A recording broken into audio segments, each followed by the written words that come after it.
God-chosen people, pero bastos sa mga Filipino. God bless Israel. Sa Siargao, hindi raw maganda ang kanilang inaasal sa isla. Narito ang agenda report ni Hannah T.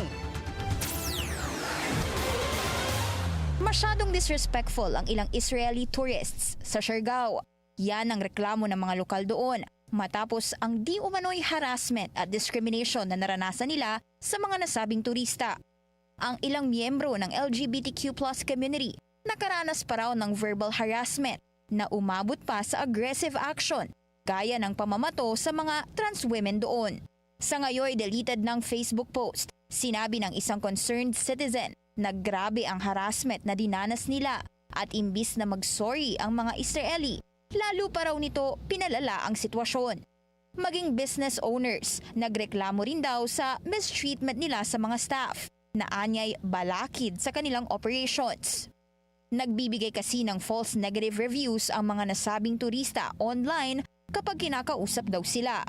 Para sa isa pang netizen, economic sabotage na ito at abuso ng Israeli tourists.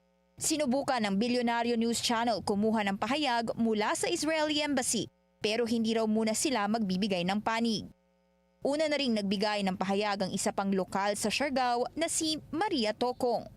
Sa tinagal daw ng panahon niya sa lugar, alam niya na ang samut-saring pinagdaanan nito. Una nang nakilala ang Siargao sa pagbangon nito mula sa bagyong Odette noong 2021 at umani ng attraction mula sa international tourists. At ngayon, halos foreigners na raw ang madalas niyang makita doon. Almost half of the people there hindi na raw mga lokal. Bagamat maayos daw ang ugali ng iilan, ang iba naman they don't align with the soul of the island. Napipinto rin umano ang pagtatayo ng isang Israeli Cultural Center doon na isang Chabad House o Jewish Community Center. Paliwanag ng Pinay, hindi nila kinamumuhian ng sinuman.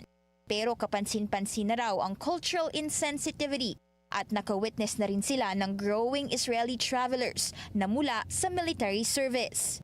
Hindi naman daw empty land ang Siargao at tahanan ito ng ilang mga Pilipinong nananawagan lang ng respeto. Sa ngayon, hinihintay pa ng BNC ang official statement ng Siargao LGU at Israeli Embassy tungkol dito. Para sa agenda, Hannah T.